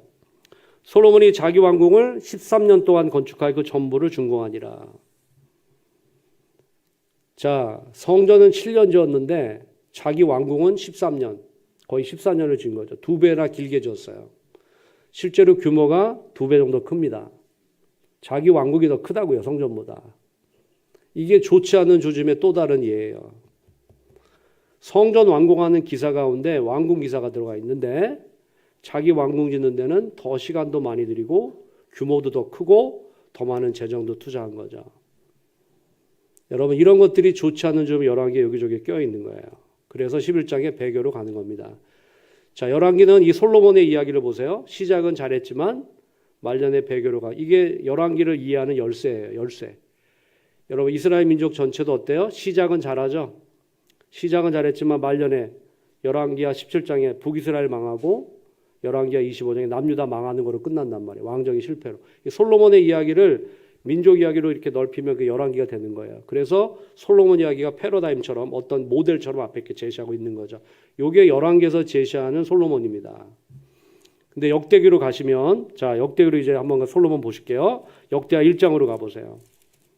예, 간단한 뭐 가이드 잠깐 제시하는 겁니다. 역대하 1장 가보시면, 자, 솔로몬 지혜 구하는 것부터 나오죠. 자, 1, 2장에 아도니아 쿠테텍에 빠져 있습니다. 열왕기상 3장 이야기부터 역대하 1장으로 시작을 해요. 자, 여기 이제 잠깐 보시는데 어디를 보시냐면은 1절부터 잠깐 보실게요. 다윗의 아들 솔로몬의 왕위가 견고하여 가며 그의 하나님 여호와께서 그와 함께 하사 심히 창대하게 하시니라. 솔로몬이 온 이스라엘의 천부장들과 백부장들과 재판관들과 온 이스라엘 백성 명령하여 솔로몬이 온 회중과 함께 기브온 산당으로 갔으니 하나님의 해막 여호와의 종 모세가 광야에서 지은 것이 거기 있습니다. 예, 산당이지만 기브온에 지금 성막이 있다는 얘기죠. 회막이 있다는 얘기입니다. 다윗이 전에 예루살렘에서 하나님의 궤를 위하여 장막을 쳐두었으므로 궤는 다윗이 이미 기랏 여아림으로부터 예루살렘으로 옮겨온 거죠. 자, 그래서 5절 옛적에 훌의 손자 우리의 아들 부살렐이 지은 놋제단이 여호와의 장막 앞에 있더라. 자, 5절에 부살렐임을 주목해 보십시오. 성경에 부살렐이 딱 두 군데 나오는데요. 한 군데는 어딜까요? 출애굽기겠죠. 출애굽기에 성막을 만든 사람이 부살렐이에요. 근데 지금 역대하 1장에 부살렐이 성경에서 처음이자 마지막으로 두 번째 언급된단 말이에요. 왜 언급할까요? 성막 예배 전통과 성전 예배 전통이 연속되어 있다는 걸 얘기하려고. 예배 전통, 쉽게 말해서 예배 공동체로서의 유다 역사는 한 번도 끊어진 적이 없다. 여러분 출애굽할 때 모세가 바로한테 가서 뭐라고 말합니까? 우리가 사할 길을 가서 우리 하나님 여호와께 희생 제사를 드리려 하나이다. 여러분 출발부터 예배하려고 출발한 거예요. 출애굽부터. 그래서 지금 역대기는 이스라엘 역사를 이렇게 예배 공동체 역사로 해석을 합니다. 그래서 우리가 70년 포로 생활하고 돌아왔지만 70년이라는 것 자체는 작은 점에 불과하고 우리 공동체가 예배 공동체로서 하나님의 언약 백성으로서 예배 공동체 역사는 한 번도 끊어진 적이 없다. 이런 것들을 강조해서 포로 오기 시대의 제2성전을 통해서 하나님을 예배하는 공동체로 우리가 나아가야 된다. 그럴 때 하나님이 다윗과 솔로몬 시대 같은 번영의 시대를 우리에게 줄 것이다. 이런 식의 소망을 가지고 지금 이 말씀을 읽는 거죠. 그래서 지금 여기 부살렐이 나오는 겁니다. 이 성막 만든 사람을 왜 언급하겠어요? 그리고 기브온에는 지금 성막이 있어요. 자, 예루살렘엔 지금 언약궤가 있습니다. 다윗이 옮겨놨단 말이에요. 아직 성전이 만들어지기 전인데. 그래서 예배처가 두 군데인 거죠. 예루살렘의 언약궤 앞, 기브온에 있는 성막. 그래서 여러분 솔로몬이 누구를 보냅니까? 한쪽에 아비아달을 보내고 한쪽에 사독 보내죠. 이 아비아달하고 사독을 양쪽에 보내서 같이 예배드린단 말이에요. 양쪽에서 성전 건축할 때까지. 그게 이제 성전이 건축되면, 솔로몬이 성전 건축되면 여기 하나로 다 모이는 거예요. 하나로 모이는 거. 자, 제가 얘기할 기회가 없어서 하나 말씀을 드리겠는데, 여러분 느부갓네살이 가져갔던 성전 기물, 옛날에 약탈해 갔던 성전 기물이 나중에 돌아옵니다. 예스라도 갖고 오고 막 스룹바벨도 갖고 오고 해서 여러분 제2성전에 솔로몬 시대 때 썼던 기물이 돌아와요. 일부가. 이것도 예배의 연속성을 보여주는 거죠. 여러분 솔로몬 성전과 제2성전의 연속성, 성전 기물의 일부가 옛날에 쓰던 게 다시 돌아옵니다. 예. 그리고 지금 이렇게 모세 시대의 성막의 예배 전통하고 지금 이제 성전, 솔로몬이 성전 건축하는 요 배경에서 이 두 개의 예배 전통이 또 연결되고 있고, 그래서 예배 전통을 굉장히 강조하고 있어요. 이거를 유심히 보시면 굉장히 아주 선명합니다. 역대기는. 그래서 포로기 유다 공동체에게 지금 예배 공동체로 우리가 거듭나야 된다. 하나님을 온전히 섬겨야 된다. 여기에 소망이 있다. 그래서 제가 지난 시간에 그 얘기를 드린 겁니다. 우리 시대도 소망은 하나님께 온전한 예배, 하나님의 임재가 있는 예배를 드릴 때 소망은 새롭게 태어나고 하나님이 다시금 부흥을 주실 거다. 이런 메시지가 성경에 있단 말이에요. 이게 역대기란 말이에요. 그러니까 다른 데서 몽을 찾을 것이 아니라 하나님의 은혜를 예배를 통해서 다시 구하는 거. 이게 우리가 다시 회복하는 길이다. 이게 역대기에 말하는 중심 주제거든요. 그래서 지금 그 얘기를 하는 겁니다. 자, 그 밑에 한번 보십시오. 6절. 여호와 회막 앞에 있는 놋제단에 솔로몬이 이르러 1000마리 희생 번제를 드렸다. 그리고 여기 하나님이 나타나셔서 이제 그 말씀하시는 거죠. 내가 너한테 뭘 해주랴. 자, 제가 항상 이 학생들에게 질문합니다. 이거. 자, 오늘 밤에 여러분이 기도하시다가 하나님이 나타나서 여러분에게 물어보셨어요. 내가 너한테 뭘 해주랴. 그럼 뭐라고 쓰시겠어요? 여러분들 백지수표를 딱 주셨어, 하나님이. 제가 이 학생들 꼭 질문해요. 여러분 지금 쓰고 싶은 게 지금 여러분의 관심사예요. 여러분이 지금 쓰고 싶은 그 내용이 지금 최고 여러분의 관심사입니다. 학생들한테 제가 뭘 구하라고 제가 부탁을 많이 할까요? 저는 이거 하나. 저도 옛날에 그걸 구했습니다. 하나님의 함께 하심을 구하라고. 일평생 하나님 함께 해달라고 그걸 구하라. 그게 여러분의 인생에 제일 도움이 될 거다. 저도 그랬고. 여러분도 여러분 나름대로 오늘 밤에 생각해 보세요. 제가 과제 하나 드리는 거예요. 하나님이 여러분 기도하다 나한테 뭘 해주래. 백주수표 제시하면 여러분 정말 무엇을 구할지 좀 생각해 보세요. 하나님께. 하나님 나한테는 이걸 해주시면 좋겠습니다라고. 그러니까 지금 지혜를 구하는 거죠. 이게 그 얘기입니다. 거의 똑같아요. 열왕기상 3장하고. 그래서 여기 지금 보시면 자 9절 내려가서 보실게요. 여호와 하나님이 원하건대 주는 내 아버지 다윗에게 허락하신 것을 이제 굳게 하옵소서. 주께서 나를 땅의 티끌같이 많은 백성의 왕으로 삼으셨사오니 주는 이제 내 지혜와 지식을 주사 이 백성 앞에 출입하게 하옵소서. 이렇게 많은 주의 백성을 누가 능히 재판하리까. 자, 그러면서 하나님이 솔로몬에게 이르시되 이런 마음이 내게 있어서 부와 재물이나 영광이나 원수의 생명도 멸하기를 구하지 아니하고 장수도 구하지 아니하고 오직 내가 내게 다스리게 한 내 백성을 재판하기 위해서 지혜와 지식을 구하였으니 내가 너에게 지혜와 지식을 주고 부와 재물과 영광도 주리니 내 전의 왕들도 이런 일이 없었거냐 내 외에도 이런 일이 없으리라 하시니라. 이거는 거의 그 열왕기상 3장하고 내용이 비슷한데요. 하나님께서 기도하신 것보다 더 주셨어요. 부귀 영광도 덤으로 주십니다. 그래서 여러분 뭐 기도회 때 이런 것들 많이 구하시는데 사실 이 부귀영화가 테스트죠. 열왕기에 보면 이게 테스트예요. 여러분 이 부귀영화가 나중에 배교로 가는 데 쓰인단 말이에요. 열왕기에서. 그래서 하나님이 주신 이 덤으로 주신 부귀영화 자체가 복은 복인데 이제 솔로몬을 테스트하는 그런 기능도 하는 거죠. 예, 어쨌든 근데 여기 지금 역대기는 부귀영화 얘기 이렇게 주셨다고 말하는데 여러분 제가 안 읽고 넘어갔습니다만 열왕기상 3장에는 이렇게 지혜를 받은 다음에 그 다음에 어떤 기사가 기록되어 있을까요? 열왕기상 3장에 끝에 거기 이제 죽은 아이, 산 아이 그 심판 얘기 나오는 거예요. 재판 이야기. 예, 창녀가 두 아이 하나는 죽고 하나는 반으로 쪼개라는 얘기가 열왕기상 3장에 들어가 있어요. 여긴 없습니다. 역대 1장에는 없어요. 그리고 바로 뭐로 들어가냐면 1장 14절부터 바로 뭐에 들어가냐면 부귀영화 딱 나오고 2장 1절부터 뭐로 들어가냐면 성전 건축으로 바로 들어가요. 예, 재판 기사가 없습니다. 그 열왕기상 3장에 있는. 그러니까 이거 어떤 의미일까요? 자, 확실히 열왕기는 솔로몬의 지혜가 나라를 다스리고 재판하는 데 쓰여요. 그래서 그 아이 재판도 하는 거예요. 사나이와 죽은 아이, 엄마 정확히 찾아주는. 근데 그런 이야기 여기다 빠져 있습니다. 여기에 솔로몬의 지혜는 어디에 쓰이는 거냐면 역대기는 성전 건축에 쓰이는 지혜예요. 같은 이야기가 다른 맥락에 있는 거죠. 그래서 1장 다음에 2장이 바로 성전 건축 이야기예요. 그러니까 솔로몬의 지혜가 성전 건축 안에 쓰였다는 걸 강조하는 거예요. 역대기는. 그래서 여러분 같은 이야기가 있지만 다른 맥락에 있어요. 그래서 이 본문을 맥락대로 잘 읽으셔야 돼요. 2장이 바로 성전 건축 준비입니다. 그래서 2장부터 성전 건축 이야기가 나오는데 재밌는 건 뭐냐면 거기도 뭐 여러분 그 나눠드린 거에도 아마 있을 텐데 예 보시면 제가 이거를 잠깐만요.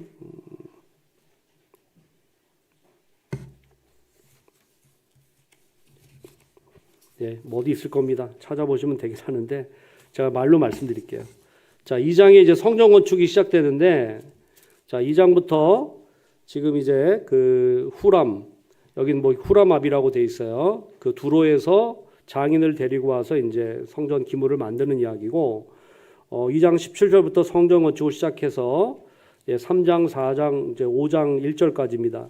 자, 아까 제가 열왕기에서는 5, 6, 7, 8장이 거의 성전 건축 이야기인데 여기는 짧아요. 성전 건축 이야기가 짧습니다. 역대기는. 성전 건축 이야기는 자세하게 안 해요. 기사가 짧아요. 예, 그 열왕기는 아마 뭐 한 77절인가 그런데 역대기는 뭐 20몇 절인가 이런 식으로 거의 분량이 3분의 1 정도밖에 없어요. 3분의 1 이상 하여튼 작아요. 그 이유는 뭐냐면 역대기는 성전 건축 이야기를 이렇게 자세히 알 필요가 없는 겁니다. 이미 다 알고 있어요. 오히려 성전의 기능에 더 관심이 있는 거죠. 성전의 기능. 그래서 성전이 어떤 기능을 하냐에 대해서 더 강조점이 있기 때문에 성전 건축하는 기사가 더 짧게 기록되어 있는 겁니다. 열왕기는 길게 기록되어 있고 훨씬 짧아요. 성전을 굉장히 중요하게 여기는데 성전 건축 기사가 짧습니다. 3장에서 뭐 5장 1절까지인데 열왕기에 비해서 현저하게 짧은 성전 건축 기사가 여기 있어요. 그리고 6장에 이제 솔로몬의 기도 파트가 굉장히 길어지는 거죠. 그래서 여기 지금 잠깐 보시면 3장 1절 잠깐 가서 보실게요. 여기 이제 중요한 또 한 단어가 나옵니다. 3장 1절 보시면은 솔로몬이 예루살렘 모리아산에 여호와의 전 건축하기를 시작하니 그곳은 전에 여호와께서 그의 아버지 다윗에게 나타나신 곳이요 여부스 사람 오르난의 타작마당에 다윗이 정한 곳이라. 자, 여러분 이게 오르난의 타작마당, 아라우나의 타작마당이라고도 합니다. 아까 역대상 21장에 인구조사 때문에 이제 이스라엘에 온역이 내렸을 때 하나님이 그 온역을 멈추게 하신 곳이 바로 아라우나, 오르난의 타작마당인데 여기서 다윗이 번제를 드릴 때 온역이 그쳤단 말이에요. 자, 그 장소하고 모리아산 하면 또 누가 떠오르세요? 이삭이 떠오르시죠. 창세기 22장에. 아브라함이 이삭을 제물로 바치려고 했던 곳. 그리고 지금 솔로몬이 성전을 또 건축하려고 하는 곳. 여러분 세 가지 자리가 다 모이죠. 그죠? 예, 이게 그러니까 구약에 있는 언약과 이런 거를 요약해 주는 책이 이런 의미에서요. 모리아산 넓은 의미의 어떤 뭐 예루살렘 좀 넓게 보시면 아마 모리아산 여기 들어가는 것 같아요. 모리아산, 그 다음에 아라우나의 타작마당, 솔로몬이 성전 건축한 장소가 다 일치한단 말이에요. 그러니까 지금 성전 건축에 관한 기사를 이렇게 자세하게 쓰고 있는 거예요. 여러분 하나님께서 약속하신 곳에서 하나님이 지적하신 곳에서 성전이 건축돼 거기서 예배하는 거죠. 너희로 나를 예배하게 하겠다. 모든 제사, 희생 제사를 이곳으로 갖고 와서 예배하게 하겠다. 그 장소가 예루살렘이고 솔로몬 성전인 겁니다. 여기로 다 모이고 있는 거죠. 그러니까 언약궤가 나중에 솔로몬 성전 안으로 안치될 때는 어떤 의미가 있겠어요? 시내산 언약이 이 다윗 언약 안으로 포함되는 그림이란 말이에요. 다윗 언약은 두 가지입니다. 너희 아들이 성전 지을 거야. 다윗의 보좌 위에 앉을 자가 끊어지지 않을 거예요. 두 가지가 핵심이거든요. 그래서 시내산 언약을 대표하는 언약궤가 성전 안으로 들어갈 때 이게 수렴하는 거예요. 수렴하는 거. 이런 식으로 해서 더군다나 이 창세기의 모리아산까지 해서 전체 이야기가 다 성전으로 모이고 있어요. 그죠? 성전으로 모이고. 그래서 성전 건축이라는 사건을 거의 출애굽과 방불한 사건으로 이야기합니다. 자, 여기 잠깐 열왕기상 6장 한번 가보실게요. 이걸 배경으로 역대기가 말하고 있다는 것을 설명하려고 그래요.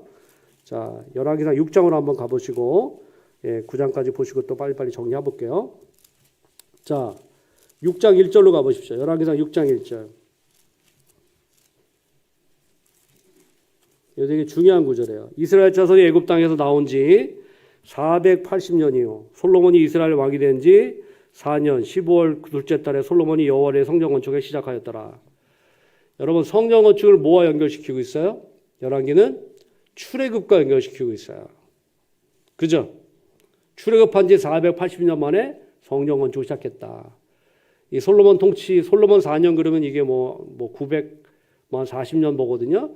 그래서 여기서 이제 출애굽 연대가 1446년, 15세기가 나오는 건데, 여러분 출애굽하고 성전 건축을 열왕기가 연결시키고 있다고요.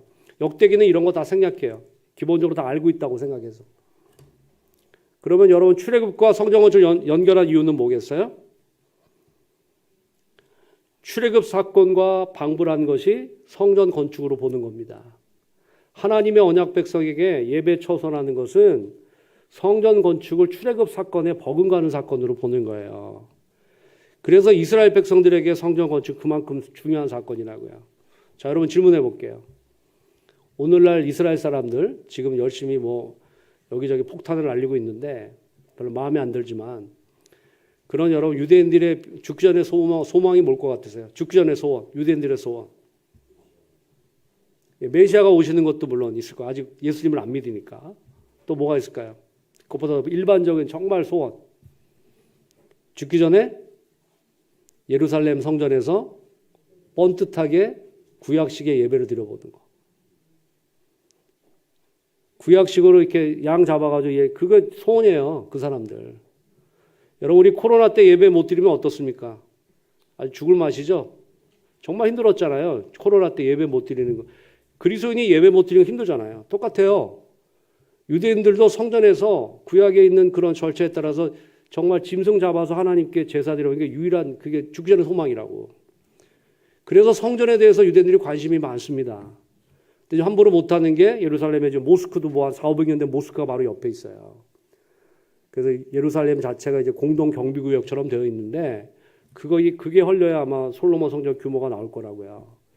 근데 죽기 전에 그 사람들 소원은 그겁니다. 그래서 성전에 대한 관심이 그렇게 많아요.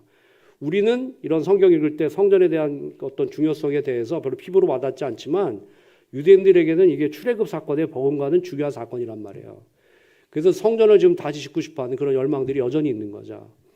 아마 이런 것들 잘 보시면 나중에 국제뉴스 같은 거 볼 때 보시면 되게 재밌는 뉴스들이 있습니다. 그 중에 하나가 뭐냐면 옛날에 지금은 아마 호주에도 나왔는데 여러분 붉은 암소가 한번 나와가지고 뉴스에 나온 적이 있어요. 미국에서. 붉은 암소가 왜 뉴스거리가 됐을까요? 레위기에 보면 성전 마지막으로 정화시킬 때 붉은 암소를 잡아서 그 재를 뿌려가지고 이렇게 정화한다고요. 근데 붉은 암소가 나타났다고 그래서 이스라엘 때문에 뉴스에 나온 거예요. 그게. 털을 몇 개 이상이 붉은색이어야 되는데 그런 거 있대요. 붉은 암소가 있답니다. 실제로. 그런 거 나오면 되게 긴장하는 거예요. 유대인들이 좋아하는 거죠. 왜냐하면 혹시나 성전을 건축할 수 있지 않을까 이런 기대. 그거 여러분 유대인들의 관심이 거기다 꼭 보셔야 돼요. 그래서 여기 지금 역대기의 이런 성전 이야기가 우리는 그렇게 아주 피부로 와닿진 않지만 유대인들이 볼 때는 출애굽 사건의 방불한 사건으로 성전을 본단 말이에요. 그런 인식이 있다는 걸 좀 염두에 두시고 역대기를 읽으시면 그 사람들이 무슨 생각하는지 알 수 있는 거죠. 그래서 여러분 유대인들이 제일 좋아하는 책 중에 하나가 역대기 족보입니다. 자기들 역사라고 한단 말이에요. 유대인들이 관심이 많아요. 역대기 특별히 성전에 관계돼서. 굉장히 글도 많이 쓰고 이게 다 성전과 관련돼서 그렇습니다. 자, 그래서 여기 잠깐 그 얘기 드렸고 3장 1절이 그래서 정리해주는 구절이라고 말씀드렸고 자 6장 넘어가게 되면 여기 이제 봉헌기도하는 이야기가 있어요. 이거는 그 왕상 그 8장하고 거의 똑같은데 언약궤 옮겨오고요. 잠깐 5장 먼저 잠깐 보실게요. 5장 2절에서 10절에 보면 언약궤를 성전 안으로 들여옵니다. 다윗이 예루살렘에 옮겨왔었는데 자기가 준비한 이제 천막 안에 있다가 이 언약궤가 성전 안으로 들어가게 되면서 이제 하나님께 헌당이 되는 거죠. 자, 11절 넘어가시면 이때는 제사장들이 그 반열대로 하지 아니하고 스스로 정결하게 하고 성소에 있다가 나오매 노래하는 레위 사람 아삽과 헤만과 여두둔과 그의 아들들과 형제들이 다 세마포를 입고 동쪽에서 서서 재금과 비파와 수금을 잡고 나팔 부는 제사장이 120명과 함께 서 있다가 나팔 부는 자들이 이제 일제히 소리를 내서 여호와를 찬송하며 감사하는데 나팔 불고 재금 치는 모든 악기를 울리며 소리를 높여 여호와를 찬송하여 이르되 선하시도다 그 자비하심이 영원히 있도다 하며 그때 여호와 전에 구름이 가득한지라 제사장들이 그 구름으로 말미암아 능히 서지 못하였으니 이는 여호와의 영광이 하나님의 전에 가득함이었더라. 자, 여기 몇 구절은 역대기 고유 본문입니다. 특별히 성가대. 여러분 성가대를 제일 처음 만든 게 다윗이라고 보셔도 괜찮아요. 예, 성전에 성가대 처음 만든 거 레위인들로 구성된 아삽, 여두둔, 헤만 이런 사람이 다 성가대장입니다. 여기 성가대장님 계시죠? 여둔, 헤만, 여두둔 이런 사람들, 아삽 이런 사람이 다 성가대장이에요. 그리고 역대기에 보면 선견자라고 언급이 되어 있어요. 선견자.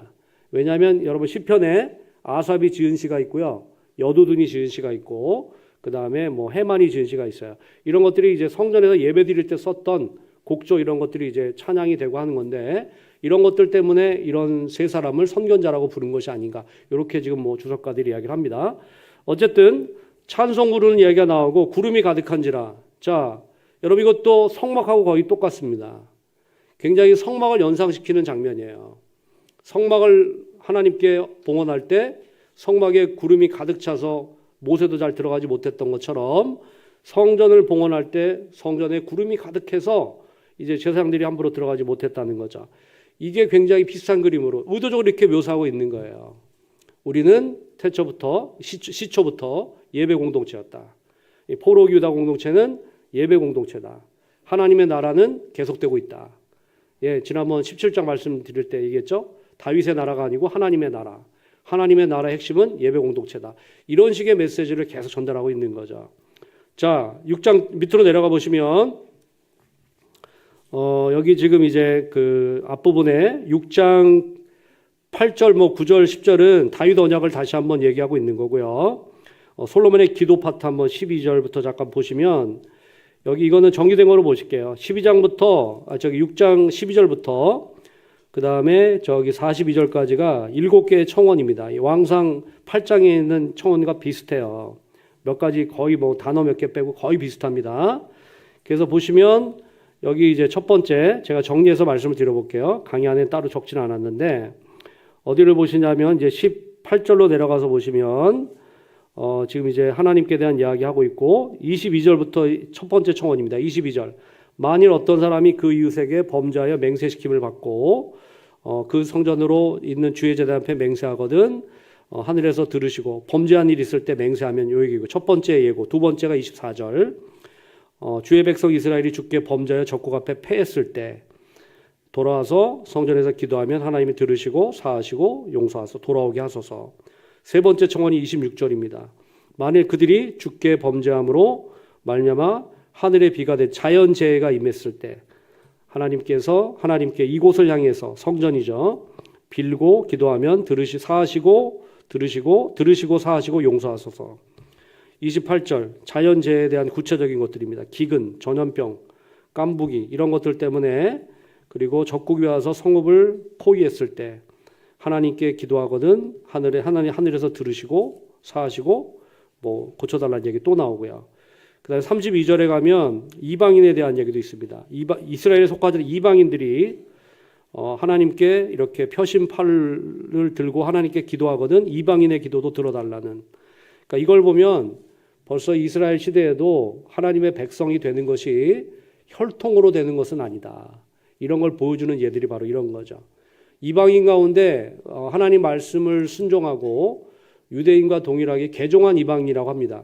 그 히브리어로 게르라고 그러는데, 그러니까 이방인들이지만 이스라엘 사람들처럼 하나님의 말씀을 기준으로 말씀에 순종하고 할례도 받고 이스라엘 율법에 따라 살아가는 이방인들, 이런 사람들에 대해서 지금 이렇게 말하는 거죠. 이 대표적인 사람이 누가 있을까요? 이 게르의 대표적인 사람 갈렙이죠. 갈렙. 예, 그니스 사람 여분네 아들.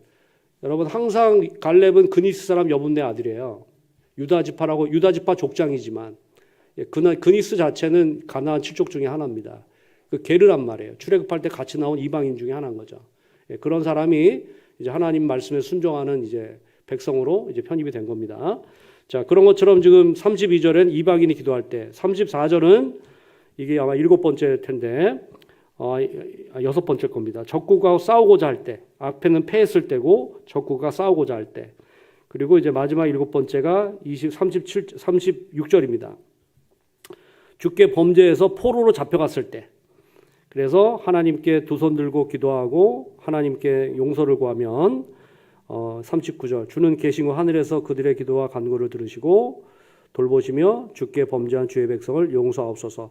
7가지 청원이에요. 7가지 청원. 근데 여러분 점점 거리가 멀어집니다. 처음에는 성전에서 돌고 기도하고 성전을 향해서 또 멀리 떨어져 있을 때는 성전 이곳 예루살렘 이스라엘 땅 성전을 향해서 기도할 때 들으시고 사해달라고. 여러분 이렇게 매일 기도한 사람이 있죠, 성경에. 다니엘. 예, 창문 열고 예루살렘에서 손 들고 기도하잖아요. 이 기도에 따라서. 예, 이 솔로몬의 봉헌 기도에 따라서 기도했던 사람이 다니엘인 거죠. 하루 3번씩 예루살렘 향해서 기도하는 이 본을 그대로 따르고 있는 겁니다.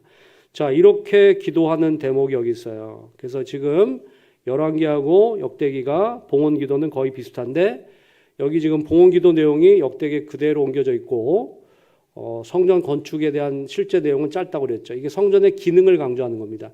성전의 기능이 그럼 뭐겠어요? 죄 용서함을 받는 것, 회복되고 하나님 용서를 구하고 회복이 가능한 곳. 자, 이런 기능이 포로오기 성전의 기능인 거죠. 여러분 하나님께 우리가 회개하고 하나님을 찾고 구하면 하나님이 우리를 사하시고 고치시고 회복시킨다. 이게 포로오기 유다 공동체에 필요한 메시지인 겁니다. 그래서 이 솔로몬의 봉헌 기도가 되게 중요하단 말이에요. 자, 7장 1절로 가보실게요. 여기 7장에 중요한 얘기가 있어요.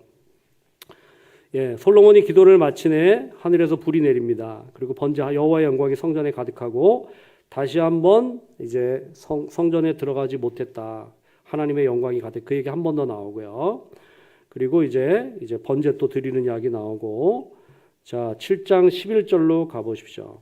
자, 오늘 뭐 이게 중요한 정리하는 내용이 여기에 있는데 솔로몬이 여호와의 전과 왕궁 건축을 마치고 솔로몬의 심중에 여호와의 전과 자기의 궁궐에 그가 이루고자 하는 것을 다 형통하게 이루니라. 밤에 여호와께서 솔로몬에게 나타나사 2번째 나타나신 거예요.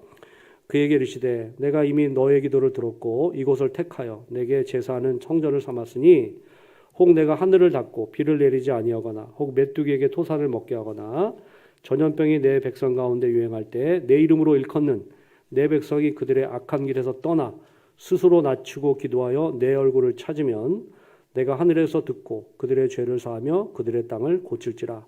이제 이곳에서 하는 기도에 내가 눈을 들고 귀를 기울이리니 이는 내가 이미 이 성전을 택하고 거룩하게 하여 내 이름을 여기에 영원히 있게 하였습니다. 내 눈과 내 마음이 항상 여기에 있으리라. 너가 만일 내 앞에 행하기를 내 아버지 다윗이 행한 것과 같이 하여 내가 내게 명령한 모든 것을 행하여 내 율례와 법규를 지키면 내가 내 나라 왕위를 견고하게 하되. 이건 다윗 언약의 내용 다시 반복하시는 겁니다. 전에 내가 내 아버지 다윗과 언약하기를 이스라엘을 다스릴 자가 내게서 끊어지지 아니하리라 한 대로 되리라.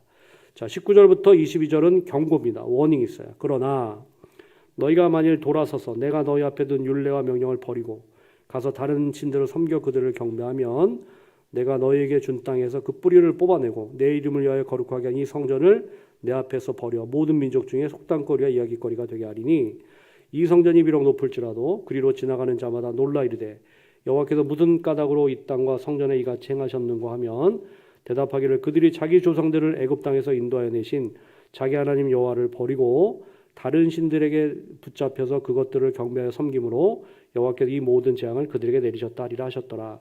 자, 여러분 이 구절을 포로오기 유다 사람들이 읽으면 어떤 마음이 들까요? 이 이유 때문에 우리가 망했고 70년 포로 생활하고 왔구나. 이런 생각이 떠오르겠죠. 자, 12절 7장 14절로 한번 정리를 해보겠습니다. 자, 여기 뭐 여러분 보시면 되는 부분들인데 솔로몬 얘기 하나만 잠깐 더 드리고 정리를 해드리면 열왕기에서 솔로몬이 그 11장에 가면요 어떤 모습이 되냐면 아까 성전 건축에 7년 그 다음에 왕궁 건축에 13년 들였어요. 20년 동안 건축 사업을 했으니까 누가 고생했을까요? 백성이 고생하겠죠. 20년 동안 건설 사업하면 백성이 죽어나는 거죠. 그 백성이 다 노동력으로 해서 건축하는 건데 그래서 열왕기상 11장에 보면 놀랍게도 출애굽기에 바로에게 썼던 표현이 솔로몬에게 나와요. 예. 바로가 이스라엘을 압제해서 고역을 시켰다라는 그런 비슷한 표현이 솔로몬이 건축 사업 통해서 백성들을 압제하고 고육했다. 이런 비슷한 표현이 나온단 말이에요. 이게 여러분 열왕기에서 솔로몬의 마지막 모습이에요. 예, 근데 역대기는 그런 모습 다 뺐죠. 예, 역시 솔로몬도 굉장히 이상적으로 묘사를 했는데 여러분 7장 14절이 역대기 전체의 요약 구절입니다. 7장 14절 가지고 다 설명할 수 있어요. 자, 다시 한번 제가 읽어볼게요. 7장 14절 보세요. 오늘 이것만 잘 이해하시면 앞으로 2번 다 남은 거 잘 이해하실 수 있습니다. 내 이름으로 일컫는 내 백성이 악한 길에서 떠나라는 게 히브리어로 슈브입니다. 슈브, 떠나다. 악한 길에서 떠나는 거. 그 다음에 스스로 낮추다. 자, 스스로 낮추다. 요 단어도 중요해요. 히브리어로 카나라는 단어입니다. 기도하다. 예, 기도하다도 중요하죠. 항상 3가지. 악한 길에서 떠나는 거. 스스로 겸손한 거, 낮추는 거. 그 다음에 기도하는 거. 제일 중요한 거는 찾는 거. 얼굴을 찾으면. 찾다라는 얘기 제가 첫 시간부터 했죠. 하나님 찾아야 된다. 제일 중요한 단어가 찾다. 하나님을 찾으라는 얘기입니다. 이럴 때 듣고 사하고 고쳐주신다. 자, 이게 되게 중요한 건데 찾다의 반대말은 뭐겠어요? 버리다. 하나님을 버리면 하나님이 이렇게 너희도 징계할 거야. 그래서 지금 제가 한번 옆에 적어 놓으세요. 이 솔로몬의 굿킹, 좋은 왕들의 특징은 전부 다 이 말이 나옵니다. 하나님을 찾았다. 스스로 겸비했다. 기도했다. 이런 말이 나와요. 좋은 왕들은. 배드킹, 나쁜 왕들은 뭐가 나올까요? 버렸다. 하나님 찾지 않았다. 이런 식으로 계속 나옵니다. 그래서 이게 굉장히 선명해요. 이렇게 제시해서 포로기 이스라엘 사람, 유다 사람들이 하나님을 찾게 유도하는 거죠. 자, 여기 정리하면 금방 끝나는 거니까 잠깐만 한번 설명해 드릴게요. 뒤에 왕들이 많아서 제가 조금 더 준비를 해가지고 왔는데, 자, 11장 잠깐 넘어가서 보세요. 예, 다음 주에 이어서 할 겁니다. 한 5분, 10분만 더 하고 마칠게요. 11장 보시면, 르호보암 때 이제 나라가 쪼개지는 이야기 나오죠. 북이스라엘 얘기는 없어요. 남유다 얘기만 있습니다. 자, 그런데 어디를 보시냐면은, 지금 11장이 이제 르호보암 때 그 성읍을 갖다 굉장히 경고했다는 얘기 나오고, 자, 12장 12절 보시면, 12장 2절 보시면, 여호와께 범죄하였으므로. 자, 요 단어가 다 사울이 하나님께 범죄하면 그 범죄 같은 단어입니다. 말이란 단어인데요. 요 단어도 나쁜 행동할 때 나와요. 자, 이렇게 나쁜 행동하니까 어떤 일이 벌어지냐? 애굽의 시사과학이 올라옵니다. 그래서 이제 어려움에 처하게 되는데, 자, 5절에 보세요. 너희가 나를 버렸으므로, 버렸다 나오죠. 자, 범죄했다, 버렸다. 이게 나쁜 행동할 때 나오는 말입니다. 나쁜 왕들이 하나님을 버렸다, 혹은 하나님께 범죄했다. 요 말이 나와요. 근데 여러분 좋을 때는 어떻게 다리? 6절 보세요. 스스로 겸비하여, 스스로 낮추고 나온 거예요. 스스로 낮추고. 카나란 단어입니다. 이렇게 스스로 낮출 때는 하나님께서 그에게 은혜를 베푸시는 거죠. 여기 6절, 7절에 3번 나옵니다. 스스로 겸비하여. 7절, 스스로 겸비함을 보신지라. 그 다음에 7절 중간에 스스로 겸비하였으니 내가 조금 구원하리라. 하나님의 구원을 경험하게 되는 거죠. 자, 그래서 12절에 보시면 12장 12, 르호보암이 스스로 겸비하였으므로 하나님께서 노를 돌이키셨다. 다 멸하지 않았다. 이렇게 돼 있고, 자, 12장 14절이 르호보암의 어떤 결론적인 이야기인데요. 미리 말씀드리면 12장 14절 보세요. 르호보암이 악을 행하였으니 이는 그가 여호와를 구하는 마음을 굳게 하지 아니하였다. 구한다. 이게 찾다라는 말과 같은 단어입니다. 하나님을 찾는 마음이 없었다. 지금 제가 르호보암만 소개했는데요. 자, 요거 한번 넘겨서 보세요. 13장은 아비하고 14장은 아사인데요. 자, 아사 한번 14장 가보세요. 왜 역대하 7장 14절이 역대기 전체 요약 구절인지 잠깐 설명하는 거예요. 14장 어디로 보시냐면 7절 보세요. 아사가 일찍이 유다 사람에게 이르되 우리 하나님 여호와를 찾았으므로, 찾다 나왔죠. 7절에도 찾았으므로 평안을 주셨고 형통케 했다. 찾았다. 하나님은 얼굴을 구하면, 찾으면 같은 뜻입니다. 자, 그리고 이제 15장에도 보시면 15장 2절입니다. 2절 뒷부분 보세요. 이게 역대기 주제 구절입니다. 너희가 만일 그를 찾으면 그가 너희와 만나게 되시려니와 너희가 만일 그를 버리면 그도 너희를 버리시리라. 자, 두 단어 다 나왔죠. 찾는 것과 버리는 것.